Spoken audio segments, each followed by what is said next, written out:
Thank you. 2003. Can we have you here, Vaidehi? Starting her journey in 2003 with the first Podar Jumbo Kids, she now heads 4 Podar Jumbo Kids preschools. She describes her philosophy towards life or education by a quote from Walt Disney: "Whatever you do, do it well. Do it so well that when people see you do it, they will want to come back and see you do it again. And they will want to bring others and show them how well you do what you do." I think it's very apt. And a warm welcome to you, and the mic is all with you. Thanks for that wonderful introduction.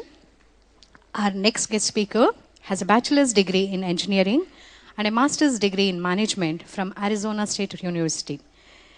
A body-mind fitness enthusiast, before founding Edu Sports, he has worked with leading IT consulting firms handling product, marketing, and business development. Please welcome Mr. Parminder Gill, who will be talking on transforming education, driving the culture of play. Very, very important topic.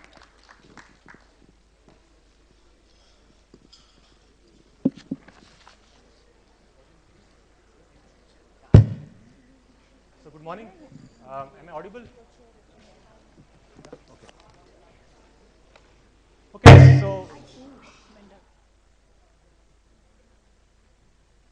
So I had a deck of 20 slides. I thought I'll save you the suffering and just share some of the stories and the experiences that I've had in last 7 years around the idea of creating a culture of play. Now, this is not playway method. This is actually more akin to sports, but little more friendly, more inclusive, more democratic than what sports is. Sports conjures up a very competitive mindset and is not very welcoming to a lot of kids. Transforming education by creating a culture of play.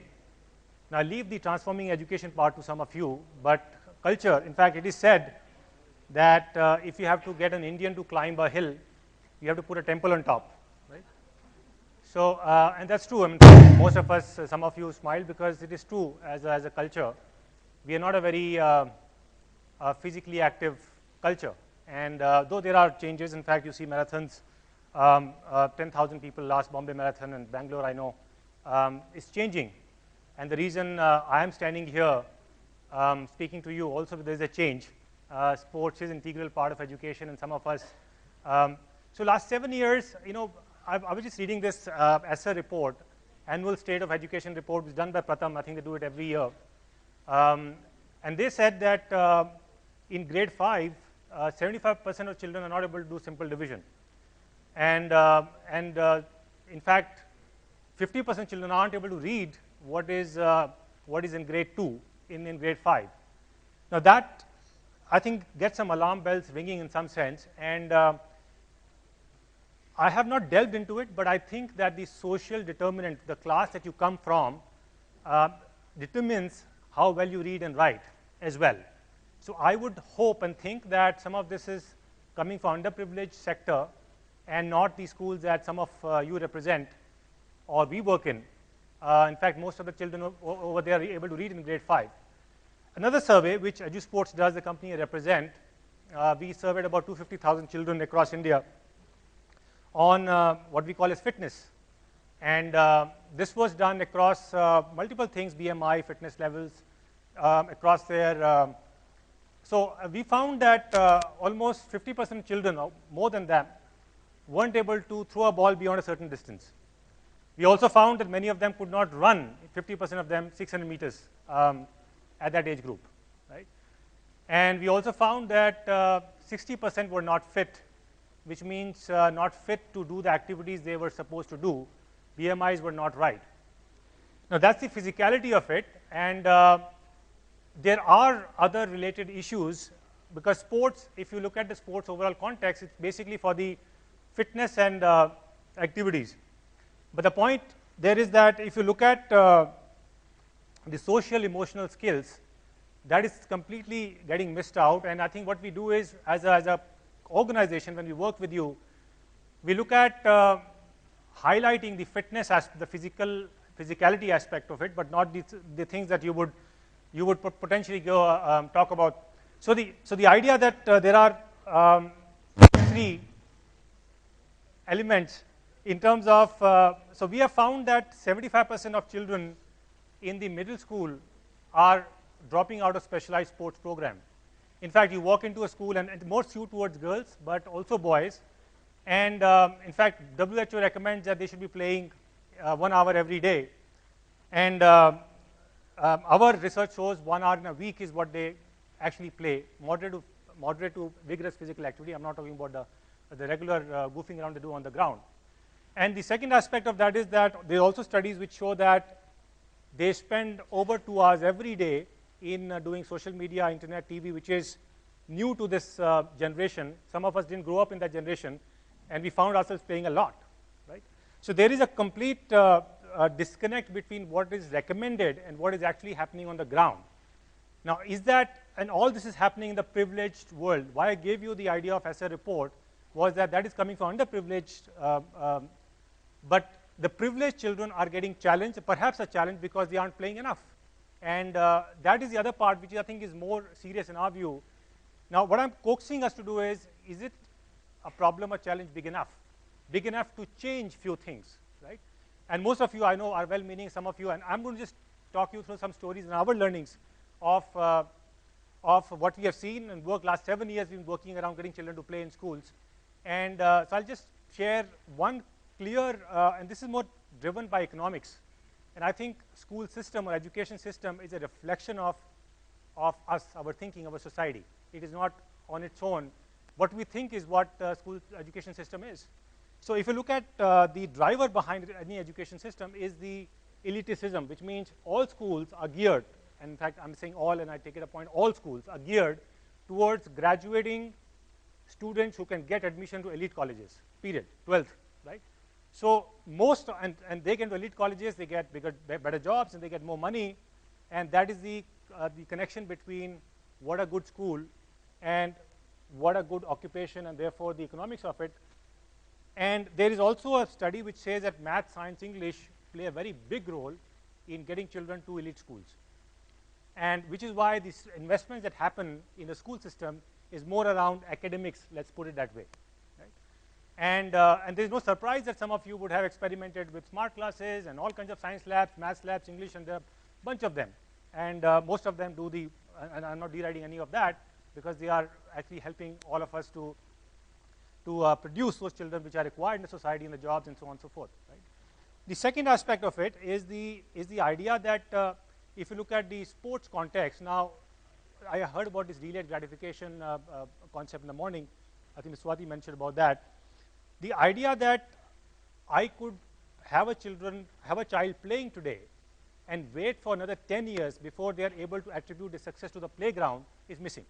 So for instance, why EduSports, the company that we work with some of you, is not able to say that what you don't learn in classrooms can be taught outside classrooms on the ground, because there is no immediate gratification for that. In fact, unless the context of sports is that there are schools, and I think I was with one of the schools yesterday. It's a big trustee in Delhi, runs about 4 schools. I won't name him because the discussion was not very pleasant. But you know, I was provoking him that you are doing so much about the education academics. What are you doing about the sports? He said, look, Parminder, frankly, we don't like outsourcing sports or outsourcing anything in the school. I said, that's great. But why is this idea that why don't you like outsourcing anything in the school? He said, we have set up a training center, a university. We get our teachers who get trained over there. This is in Dehradun. They do 1 year of training hours over there. Then they do school immersion, assimilation, and the whole idea around of how can you create great teachers. I said, that's wonderful. And I'm assuming PE teachers also included in this whole idea. He said, no. PE teachers are not included in this. It's only the academics part of it. So I said, then I rest my case that ultimately, if you are saying the capacity, the kind of teachers that you have on the ground determines what happens on the ground, so there is a clear gap from that front. So I said, then what do you do? He said, well, we have invited Virendra Sehwag to run an academy in the school. And then I'm saying, well, nothing against Virendra Sehwag, but what does he know about teaching children in the schools or in the playgrounds? So there is a context of, and I call this a cultural idea, why perhaps sports is still an arm's length, arm's distance. Many of the principals aren't able to even ask of of a PE teacher on why any performance-related question. If most of them just leave them to the devices in the ground. So I think there is a inertia that I think we are dealing with across where we, and there are another example of another well-meaning director of again chain of schools, and he was very excited with the idea that look, I need to change something, and I have been running this program for last 7, 8 years, though well-meaning folks, but we aren't able to make any difference. And then he went around, and I think what happened later was that we found that the PE head, in fact, they said, why don't you go meet the physical education director of the school. Now, typically, I refuse meetings with physical education directors because I believe education is central to the idea of school, and I should be meeting the principal or the director or the owner of the school in that sense. And that is because of the very reason that some of the well-meaning physical education folks aren't able to or don't think the problem is big enough that we require a change, right? So I was just reading that change only occurs when the challenge is big enough. And I don't think we are saying the challenge is big enough. It's just on the side and let's just passing a silent epidemic kind of an idea. But the facts, I think, again and again come to the point to the contrary. So the idea here was the well-meaning director was able to push through a case for investment in sports because the team wasn't wanting to change. And just yesterday I met with him. He said, I'm sorry, we couldn't make that work.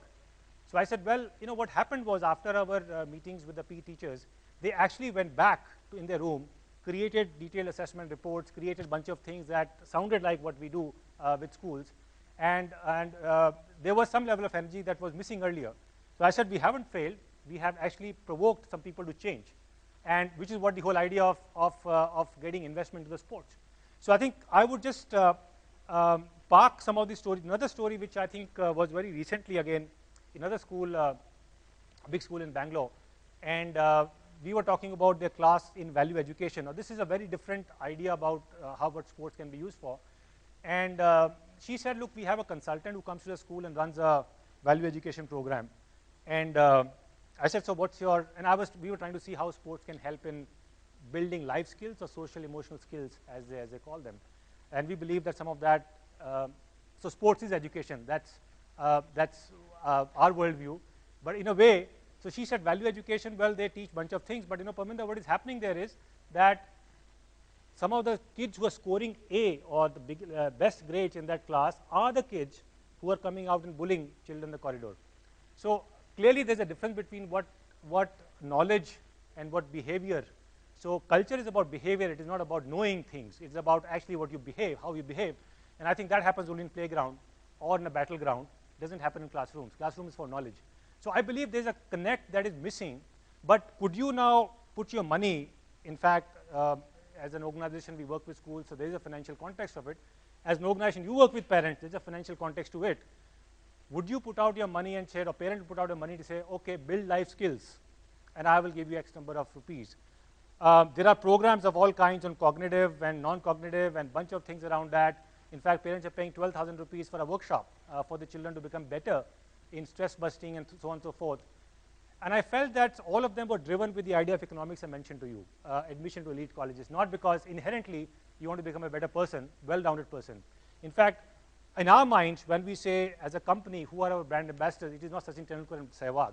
These are the CEOs of companies that attribute their success to the playgrounds, not to the classrooms, right? And I feel that's gratifying because unless we're able to associate the economics with the idea of playground, it drops, it fails. And the only very minuscule 0.001% of people that succeed are the Saina Nehwals and the Sania Mirzas of the world, which is very, very small. And if I am a lay child in middle school, I can't be starting to play because I see Sania Nehwal winning medals and making millions of dollars in that sense. I need a little more closer example in the playground, which makes me come to the ground and play. And I think that happens if we transform education, which is my idea of the little chat. I thought I'll have it over here. Transforming education through. So to me, if I just recommend 2 or 3 things or recommend what we have seen working. Now we work with over 350,000 children across India, and many of you in the room are working with us as well. And some of the learnings that we've had in the last 7 years in doing this is getting schools to invest more on play, and I'm not calling sports. because signing up with another celebrity academy with a poster and banner is not the idea of sports. It is who stands in the ground and delivers, right? And what capacity, what capabilities do they have? And we are not saying we have solved it, but at least we are putting the money there. Let's invest in there. Let's give better salaries. Let's get better tools. Let's do more assessments. Let's get parents involved in the whole idea. And if that doesn't happen, it fails, right? So we are in fact giving a platform that how can we invest more? And investing more is a way where, in fact, I don't know how do you calculate, but we calculate that if you give 3 to 4 periods a week, minimum 2 periods the government, but some of you I think ideally ought to be giving more periods a week for sports periods, it's about 10% or 5 or 8% of your tuition fee in that sense. I mean, 8 out of 40 periods a week. So why would you not spend 10% of tuition fee on sports? In fact, we see 0.5%, 1%, 2% is investment, woefully underinvested in what at least our figures that show us. So that's one area of we can help find investments. We are not saying work with us. We are saying work with the idea of play and let's invest in where it is required. There are schools who have told us, look, come and do capacity building for us. Come and talk, give workshops to our teachers. And we would do anything which gets children to play in that sense. The second idea is of advocacy and education, which is very, very important. In fact, we run the surveys of state of health in India, largely because we want us to think it's a bigger challenge than what we think, and which will help provoke some of these transformations in the way we look at sports. The second, in fact, we are doing a survey on sports and academics. The children who are scoring very high in academics, also children who are scoring well or doing well in sports, which I think some link which gets parents to look at sports more seriously. Sports and life skills. Now, are there measures which can perhaps tell us that sports does impact social emotional skills on the playground? And do those measures reflect the success of an individual in the society or in the downstream in the professional world? Is another kind of we are looking at launching a league for girls, and we believe that in fact there's messaging around safety and security of girls and abuse in schools and outside. We believe sports are a very important metaphor to be adopted. Alert, confident girls are less likely to get abused is in our world. And we also believe that more girls are playing in shorts outside on the grounds, more the gender equity context happens. And unless we are able to see that, the conditioning of boys as such, and in fact, if you have to change the society, we have to change the boys and how they grow up, not fix the society. To me, that happens in the school system. And that's where some of this is important. So I think I'm running out of time, but end with a simple small story. There's a girls football team that we created in Trichy in a school, and that won the match. At the end of the match, when I went and spoke to one of them, I asked her, why do you play? She said, I play because I want to feel as free as boys. And it was very touching to me that it was not that I like football. It was not that I would like to be with friends. It's freedom. It's freedom from the shackles that binds me. And I think that is the important metaphor I would like to leave this group with. Between the children and the freedom, in whatever sense, stand us. And the clock is ticking. Thank you. Chairman of GARE Foundation International, to felicitate Mr. Parminder. Thank you, Dr. Srinivasan, for doing this honors to us. Mr. Anil, a bouquet and...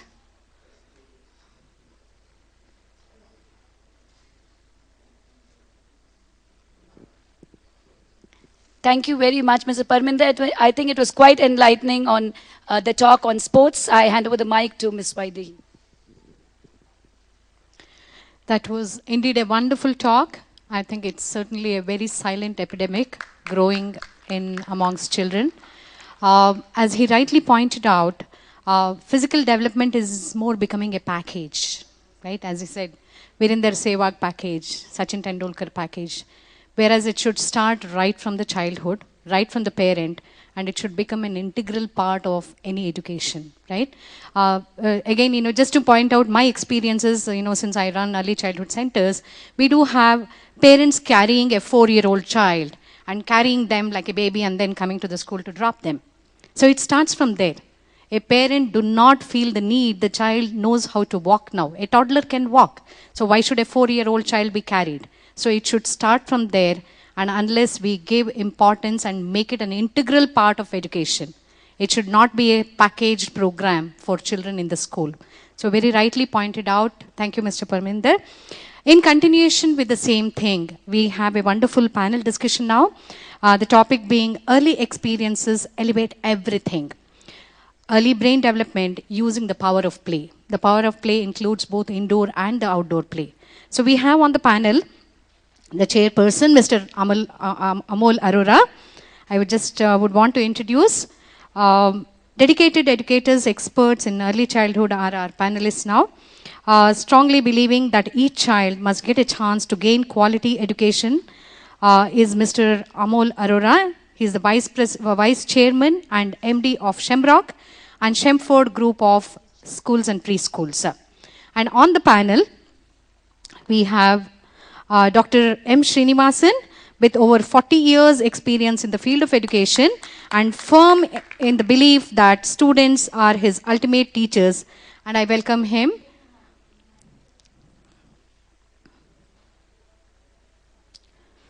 We also have Ms. Sonia Donison. She was recently awarded the Mother Teresa Sadbhavan Award for Educational Practice. I welcome her on the stage. Founder and Director of Petals Montessori School.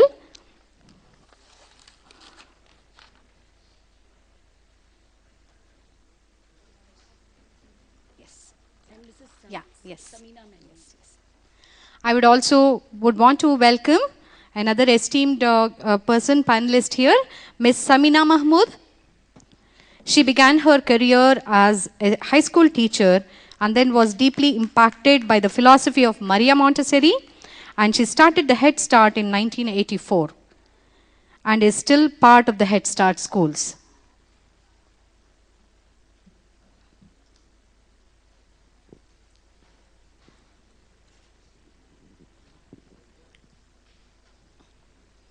We have Mr. Amol Arora chairing the panel. I hope you have a mic with you.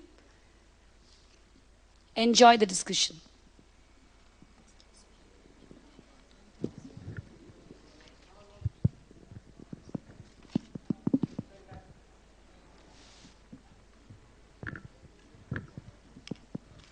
Hello.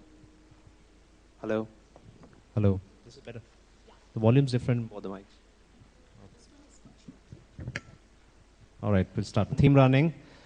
We'll be talking about that. But before that, just to give you a context of where everyone's coming from and what background you're coming from, if you can have a brief introduction by everybody, a little bit.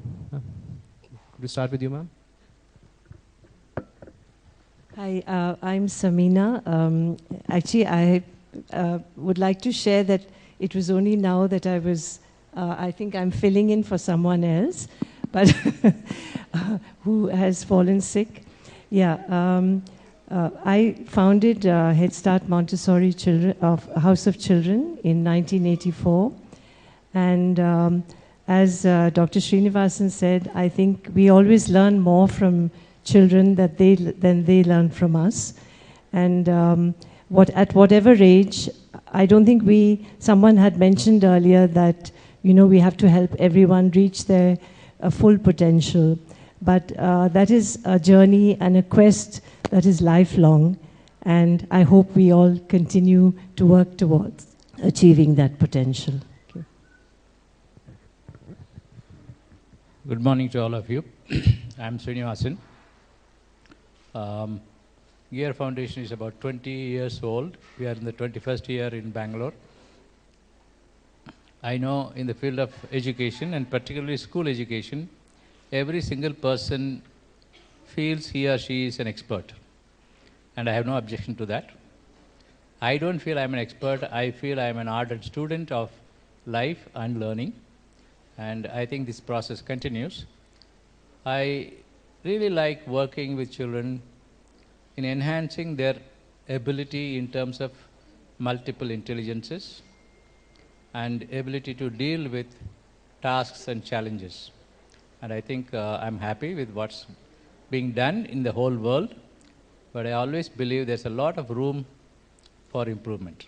We'll work towards that. Good morning, everyone. My name is Sonia Donison. I'm the founder director of Petals Montessori School. Petals was launched in 2010. Our first academic year was 2011. And this year, being 2016, again is a very special year for Petals, as we are also bridging the gap between preschool to primary school. So we're launching our primary school this year in 2016. I feel really privileged to be sharing the stage with this wonderful educationist, and we'll move on to the panel discussion now. Yes, and if you look at your conference brochures, you would have guessed by now I'm not Reshma Srinivasan, who's the chair, right? So I'm Amol Arora, Managing Director of Shamrock and Shamford Group of Schools. We have 525 preschools, primary schools, and CBSE schools across India, Nepal, Bangladesh. And rapidly growing, so just to give you an idea, last year we set up 162 schools across the country. So I think just taking up on the word play, I think I'm getting different messages as to what play really means. I mean, you can look at the whole spectrum of play, right from the word, what Parminder said, goofing around. To some, that would also be play, right? Goofing around during the recess period. To something very structured, as what Parminder was suggesting. Is there a continuum here, and how do you define play? What is play for children especially?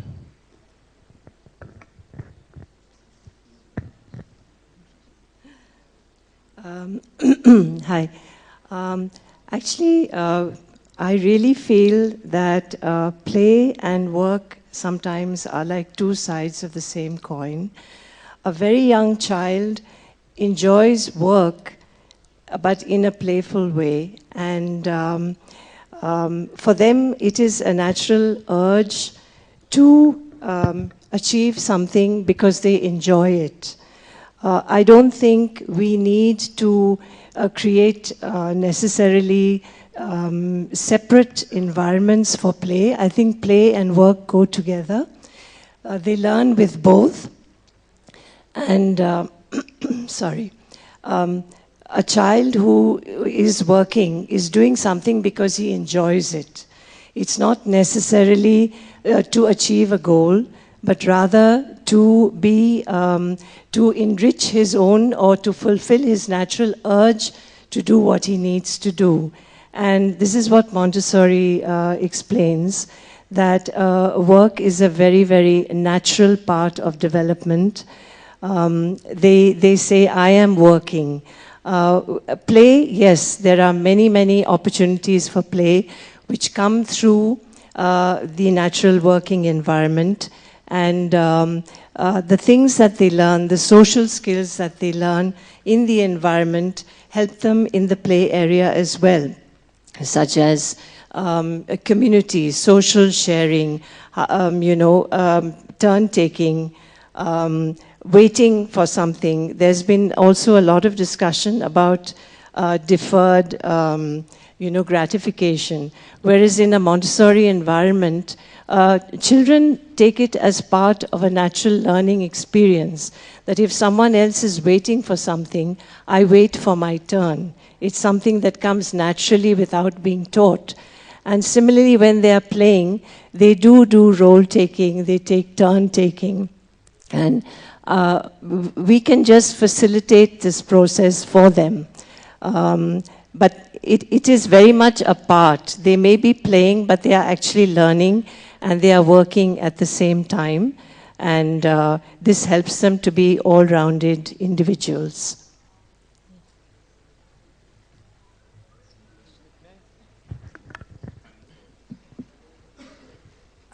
Play is the favorite topic, I suppose, being a Montessorian, and I'm sure Sami will agree with that. So, yes, play is very important for an infant, toddler, preschooler, higher preschooler, primary school, and even high school, and even as adults as well. Because at every stage, play improves our concentration. We think if a child is playing with something, or if a mother has given few toys to a small infant, and that is to keep him busy, so she can carry on with her cooking and everything. But at that time, the child is infusing his brain with his own challenges, with whatever materials are given to him. It can be cups, it can be plate, it can be a few spoons. Something or the other will challenge his brains. And at every stage, we should understand what our child is playing and what the child is taking to play, because that is challenging the child's brain. And only once the child's brain is challenged with whatever activity he's doing is when he's enhancing his learning and the brain is developing. So play is very important at every stage of our lives.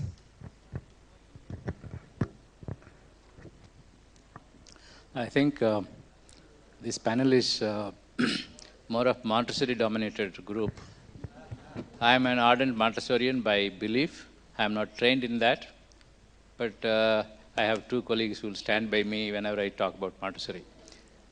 When you come to brain or a person, whatever is not directed is a play.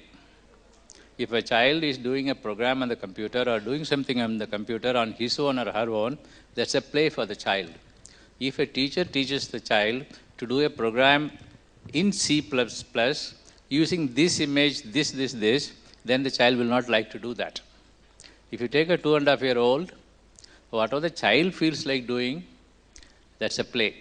If the mother tells the child to do something, or the teacher tells the child to do something, that is not a play. That is work or assignment or more so homework. Children don't like these words because it is somebody else imposing themselves on the children. So play is very important in terms of personality and brain development because of two important brain facts. We don't know what the brain wants to learn and how it wants to learn, which is unique in two terms. One is the way it is to be done and the time it is to be done. We cannot guess at what point of time what a child wants to learn. That depends on two factors of the brain. One is the development of dendrites and the number two is myelination.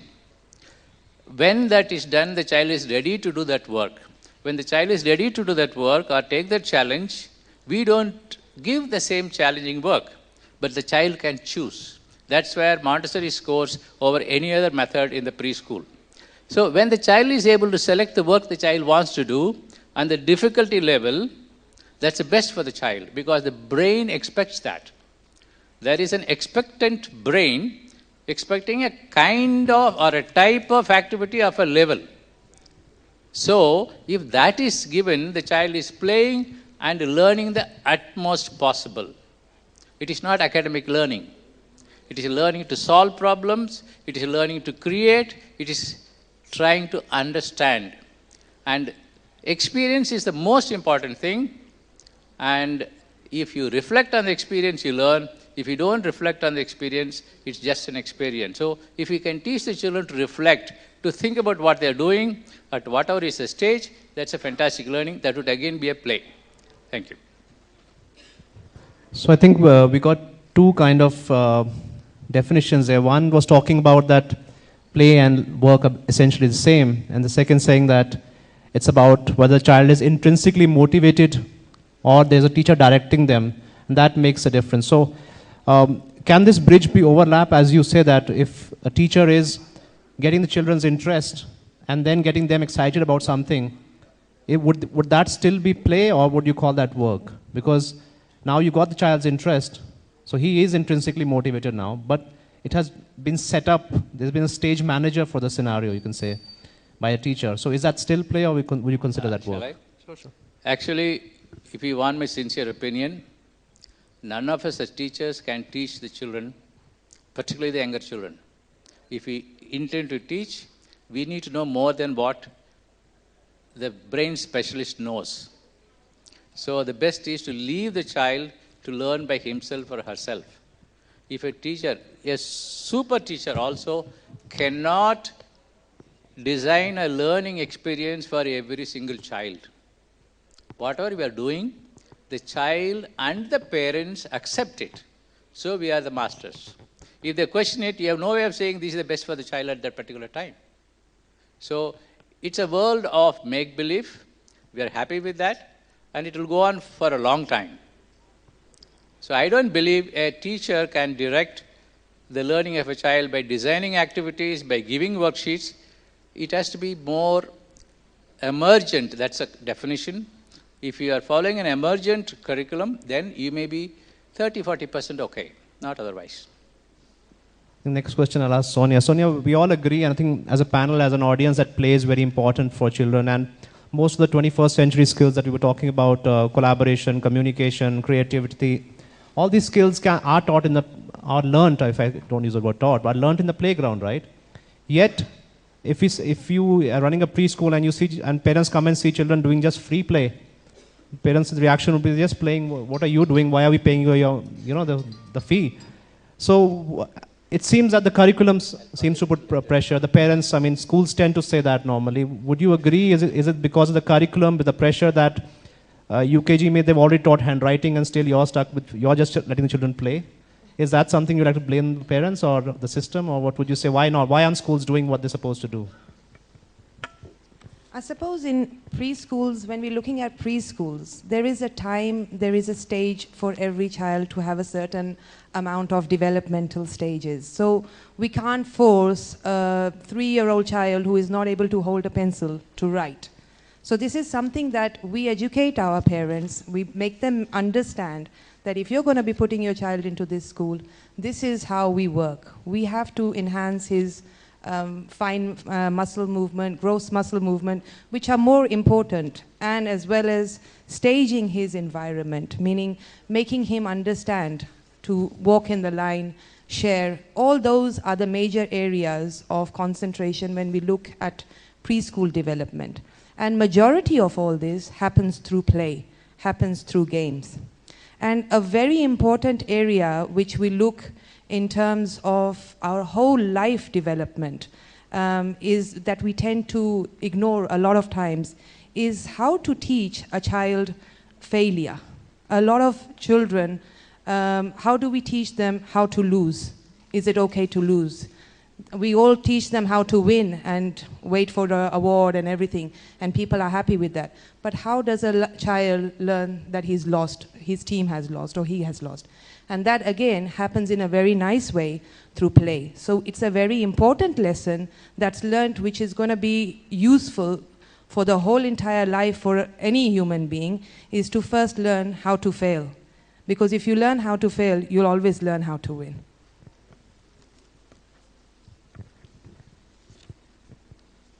So again, the same point seems to coming back, that play is so important, and yet people like Parminder keep complaining that you're not spending enough in terms of money, you're not spending enough time in your curriculum, and it's just the parents' expectations, and which we tend to blame. Or, as you said, a teacher cannot do it. Is it just because of the student-teacher ratio you feel, or is it the curriculum? Is it the parents? Is it NCERT? Who's to blame for this?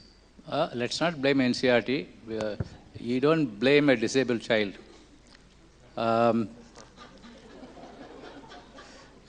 I'm a product of NCERT, so actually it is not because of anything else. A child's brain is a super brain, and we don't have understanding of that. Because of that limitation on our part, whatever we do is more difficult. The more we understand, we'll give more freedom to the child, we'll follow the child more, and we'll be able to give an effective education to the child. That's what I'm trying to say. I'm not trying to say we are good or bad. We are all great people, because once you become a teacher, you are something more than a god. What God cannot do, teachers can do. That is our belief. So I'm not belittling teachers. I'm saying the difficult situation we face. As we know more about how children learn, we find it more difficult to be an expert. So I'm saying, let's be sincere, follow the child, which Montessori says very much. Montessori came out with all the theories by observation. Today we have scientific proof for that. So let's look at children having activities, having fun, having freedom. And there is one important factor which we need to understand, that is, does the culture build the brain, or the brain builds the culture? We have to build a culture of learning from the beginning, and that you have to influence both. You have to influence learning so that a better culture is built. You have to build a better culture, which is non-intellective to a large extent, so that a better brain is built. That's what we have to do. Brain is the person, definitely at the age of preschool.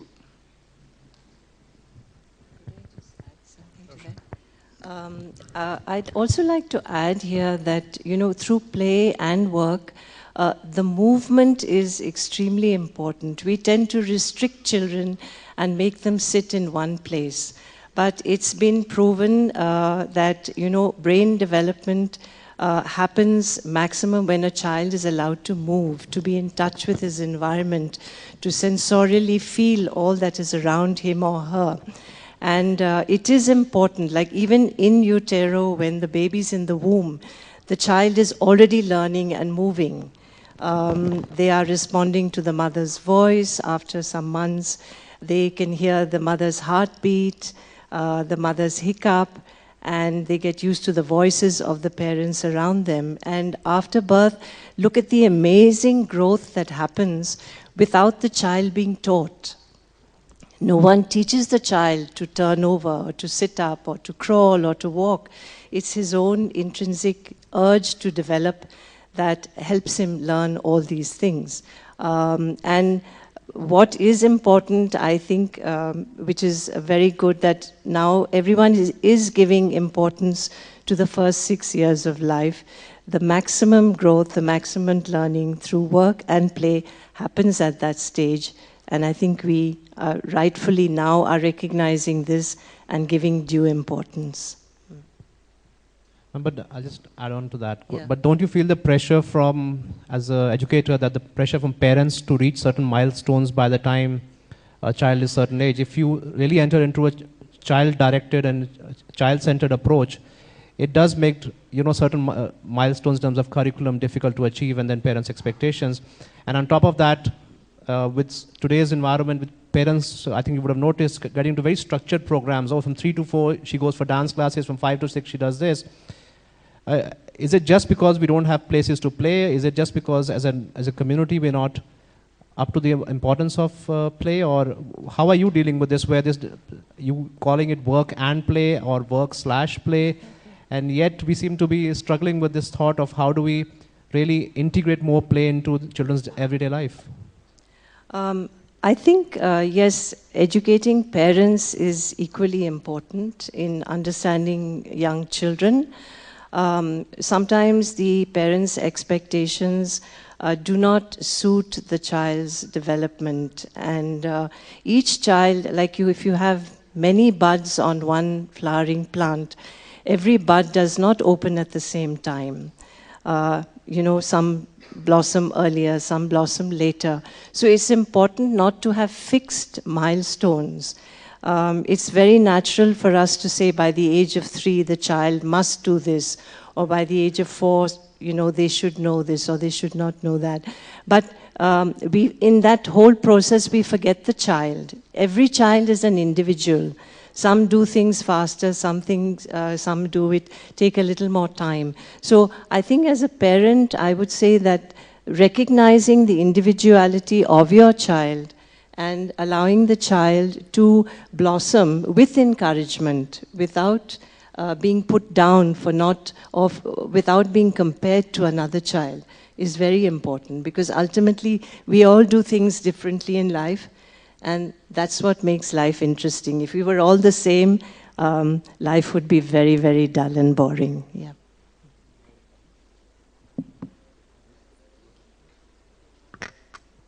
It's a very pertinent point that Shamna ma'am brought out. I would like to add one point. If you push your child from dance class to music class to karate to calligraphy to mathematics, it's devastating the child, or it could devastate the child. I'll tell you why. If the child doesn't enjoy doing that, if the child doesn't find it interesting to do that, if the child doesn't have any original understanding of that, the lower levels of the brain will take over, and the child will not be able to higher levels of work in that system. We want the child to learn to use the higher levels of the brain, higher level systems of the brain to be activated, not the lower levels. I'll tell you one example. It may take it to few seconds. If you teach a child algebra, and the child is not ready to learn that algebra, the child will get confused. If the child gets confused, if the child doesn't have proper assistance to make it simple for the child, the lower levels of the brain, lower level systems of the brain will take over and find ways and means of doing it some way so that everybody will be happy. The teacher, the parent, and the community. I think that will make the child a different person. We need to be very careful about that. And I think apart from the brain development, even chemically, our bodies react differently. You know, the body cells either can grow or they can protect themselves. So when they are in a high stress environment, they don't grow, they just protect themselves. And such children we've seen who, you know, parents come to us that, you know, why is she talking so much? Why isn't she so cheerful? And I send her for these classes, that classes, dance, drama and all that, but yet she's not opening up. Because the body tends to be in a protect mode rather than a growth mode. And such children have low immunity as a result of that and tend to fall very sick. And I think parents, but again, coming back to the same point, we all understand, but is it practical about that knowing each child, different growth rates? Boys we know, you know, grow slower than girls in the initial years. There's almost a 1 year gap between a 4-year-old girl and a boy in terms of development milestones. So is it doable considering the high cost of properties and rentals and fees that, there's limited fees that a private school can charge? So is it doable within this whole scenario, or do you have to find a compromise or have the parents compromise that's what the best school's doing, so there's nothing better that can be done? Or is there a way out? Are these new age open classrooms, no classrooms kind of models feasible for the preparing children, and will these children get into the IITs which the parents want the children to get into eventually? It's interesting because the system of education is slowly changing. Our approach towards the classroom as teachers are more aware. So when we look at the multiple intelligence system, we are teaching children in many ways in the classroom. We're not just focusing on the chalk and board method or copy and so wait for the end of the term or a year and figure out where this child stands. Teachers are now getting more aware, and there is teacher awareness that can detect simple downfalls, achievements through plays, through work, and these are the little signs that we look out for teachers to detect, so they can be aware of that child's development. And this is where, in a huger class environments, they can detect more of one-to-one issues or cases that they can liaise with. When we look at more of one-to-one teaching, obviously in Montessori environments and all the class sizes are small with 2 teachers and all that. So yes, one-to-one teaching can happen on a more regular basis. So these are the things that we need to adapt into the education system, making all schools be more aware of, letting each child, as Sarina said, bloom at their own space. So we can see where the development is with these children. If the education system changes and evolves, I'm sure the parents' thinking and the competition that parents put on children, forced competition, will probably reduce down, which will, you know, enhance much more healthier brain development for every child. So we all aware that we want to move towards a more play-oriented, physical-oriented environment, structure, or a kind of a day for a child. But yet we've recently got a newer challenge in the last 5 years, which has actually taken us in the opposite direction, which is technology. So earlier it was just limited to TV and kids watching TV, but now it's like everybody's got their heads down. And I just flown in from Hong Kong, and the minute I went into the metro, there's a bunch of school kids. None of them were talking to each other. Everybody's heads were down, and they were constantly just, I don't know what they were doing and half of them playing Candy Crush. So it was nothing very productive in terms of e-learning or going on. Nothing like that was happening. So that seems to be the newer challenge, and I think the way parents are using technology now, they're using it like the pacifier. So the kid's crying, he's troubling everybody, hand him your phone, hand him your smartphone, hand him your tablet, and he'll keep shut for the whole journey. So technology now seems to be actually, is taking, I don't know what, 1 hour a day now out of what was already a tight packed schedule for children. And on top of that, you look at safety issues for children, less playing spaces for children.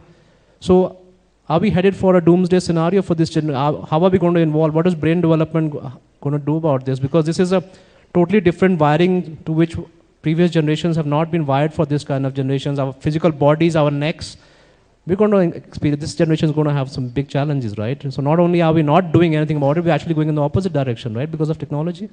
Would you agree?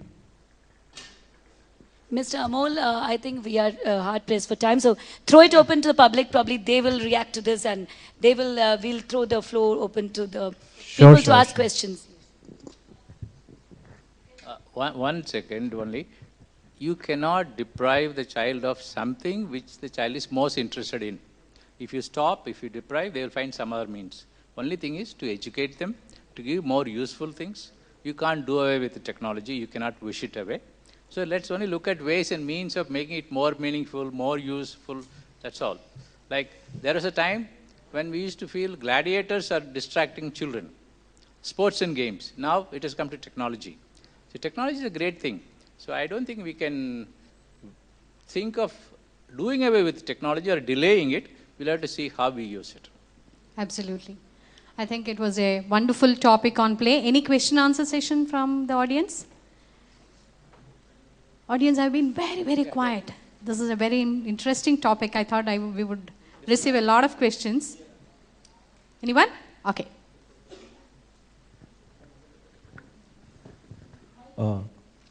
Thanks. See, this is pertaining to number of preschools mushrooming right now and confusing the actual target group. Okay, because everyone have their own philosophy, everyone have their own methodology, and what I personally feel is it time that we get into some kind of national consensus and say, let's not confuse the kid with whatever we have. Like, I've seen my own niece going through 2 different preschools because somebody thought Montessori doesn't allow them to read and write, so put them out, take them to another school where they are getting them to write ABCD first. So is it good that as educationists, you know, we come to some kind of consensus and say that, okay, let's probably have certain guidelines on what a preschool should actually be doing? Because I think we are in a chaos there when it comes to preschool education. So I would like the experts to actually throw some light on this.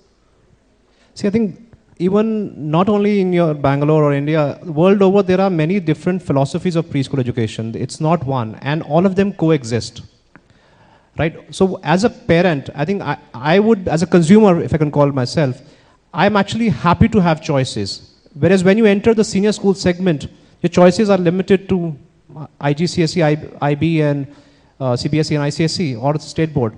Your choices get very limited, and with the majority of schools being CBSE in the middle grade, there's hardly any differentiating factor. And the higher you go, with more controls in engineering colleges, we have a pathetic state of curriculum of our higher education. So actually this choice, this competition, actually it forces all preschools to keep researching better and better. We always have a research and development wing, always finding newer ways of doing it to stay relevant. If we are all forced and bound by a standardized curriculum, standardized testing would follow. That's something which we do not want at this age for children. It would just put unnecessary pressure. So I think it's a good thing for a consumer to be confused, have the options there. It's a good place to be, I think, to be confused. I think you would not like that we all follow the same curriculum, we all follow the same structure, your children giving tests, are assessed, this school is better on rankings, this is not better. I think that's not the environment for a preschool. Yes, from grade one onwards, you have the disabled NCERT curriculum taking over, but let this open forum, I think, would stay. No, I think, my point of questioning was, as a consumer, the consumer is typically the guy who pays, who's the parent. But are we really focusing on the child there? Because we are trying to give a lot of variety for the parent to choose, not the child. And I'm actually coming to a specific case where this transfer is happening. See, a child moves from one philosophy to another at a very early age. Now what happens is that I have seen my own cousins growing up in the Montessori approach initially, where till grade 1, they were fantastic. Once they were moved to a CBSE stuff, the same problem that we are addressing today, right? I've seen it in my house. It has happened. But it took another 2-3 years for them to get a hang of it and then start performing, because the parental expectation was something different. I'm sure most of the schools here are driven by what the parent is expecting, not what is the philosophy we believe in. Could I say something, please? Please. Could I say something on this? Sure. I think it's not fair to blame the boards, because the boards start their interference only from standard 7th. So it's very important to understand that who is designing actually the curriculum from standard 1 onwards, and why are schools not able to take Montessori beyond the senior KG if it has been such a success in the preschool. So I think the main thing that as educationists, what all of us need to really find a solution for is that standard 1 or primary up to standard 7th, why are we not able to regenerate the same energy in it which we are able to do in the preschool? That's all I would like to say. I like to say any kind of peace is better than a war. Okay? Any kind of choice is better than a dictation from the bureaucrats and people like NCRT.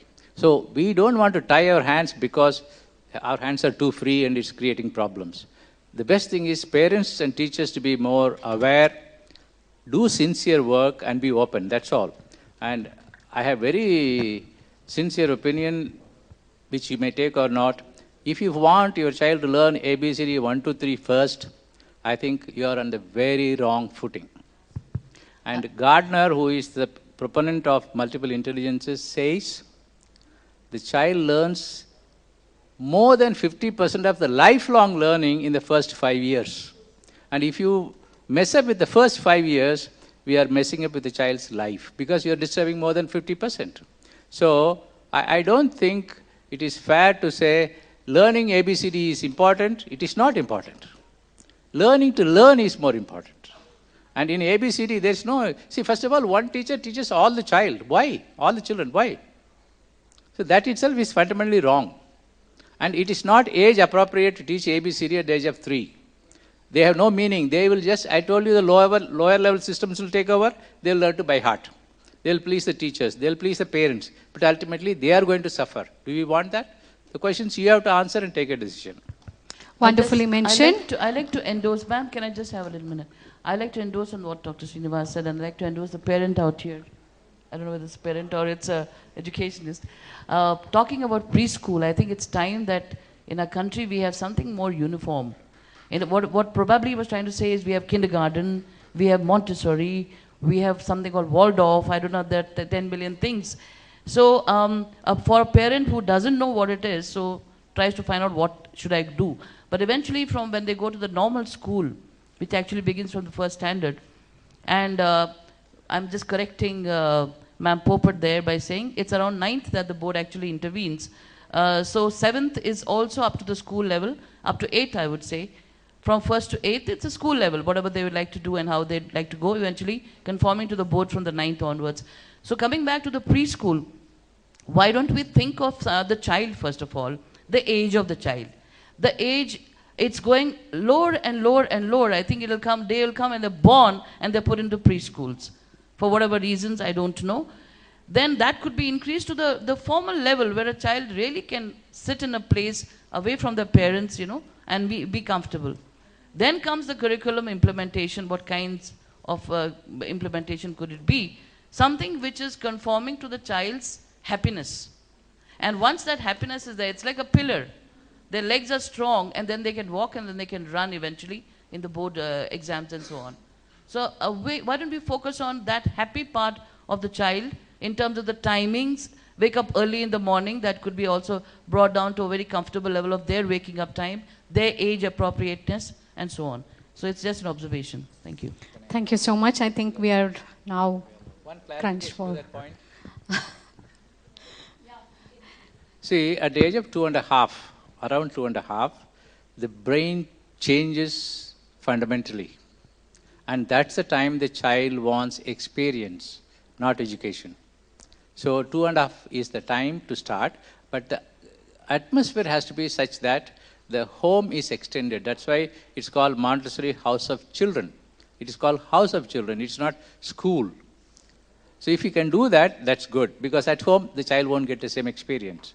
That's all. After that, you follow the child. The point of common curriculum, common things, we need more education about children learning, how they learn, what should they learn, not systems and prescriptions.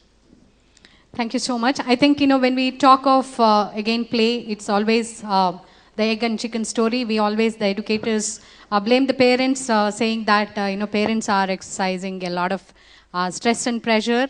And when you talk to the parents, it's the parents say it's the schools and the educators who are levying a lot of stress in terms of learning. And I think we all should own up the responsibility, both as parents and as educators and schools, and to educate the parents more so and ensure that the schools become less stressful. The importance of play should come in there. I think we'll wrap up with that topic, and I would request Mrs. Swati Bam to facilitate all the esteemed guests on the stage. Mrs. Swati Poppet, as well as EDA is a sponsor, Mrs. Vibha Raj and Ms. Swati Poppet. Can we have you on the stage, Ms. Swati ma'am? And Ms. Vibha Raj, yes. On the stage, please. Can you just help them out with the bouquets and with the momentum?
Thank you very much, Vibha, and thank you, Swati ma'am.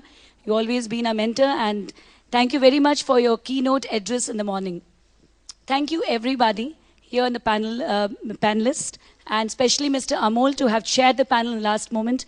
And thank you very much, Ms. Amina Mahmood, to have filled in the gap. I know you all are there to stand up for us all the time. Thank you very much. We have the keynote 2 speaker here.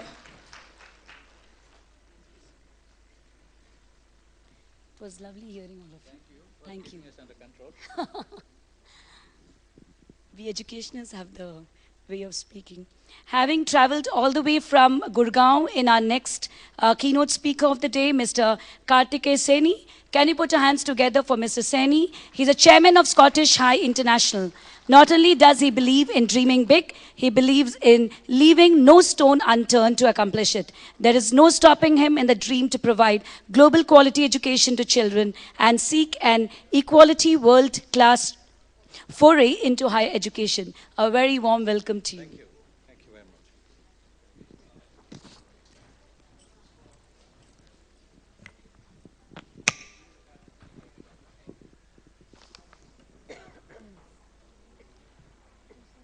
Once again, a very good morning to all of you, ladies and gentlemen. As the chair of Scottish High International School and the chair of Special Olympics Bharat, India, there are almost over 3 dozen conferences and workshops which I have been conducting all over the world, including ISTE, International Baccalaureate, Cambridge, ISTE, IAED, most of them on education leadership. But as Education Today does it every time, when Anil called me and said, this is a conference on education leadership, it sounded easy till he told me that what I need to speak on is early year leadership. And that's the challenge. Like Parminder said, a stack of slides is so easy to get and show. So I don't have them. I have a few videos to keep you awake in the pre-lunch session. I'm going to warm you up with a very, very inspiring video I'm going to take you to Barcelona. It's about an athlete, and a very strange incident happens while sprinting into a 400-meter race.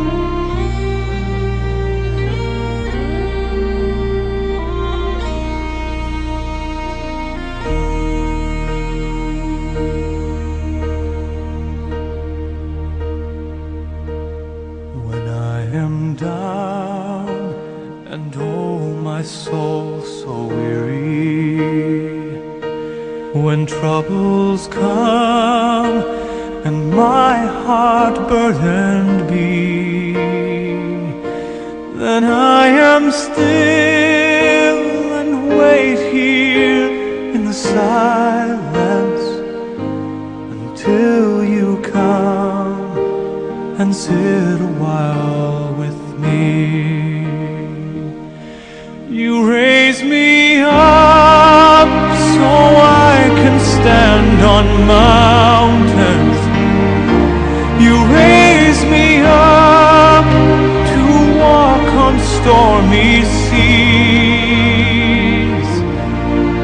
I am strong when I am on your shore.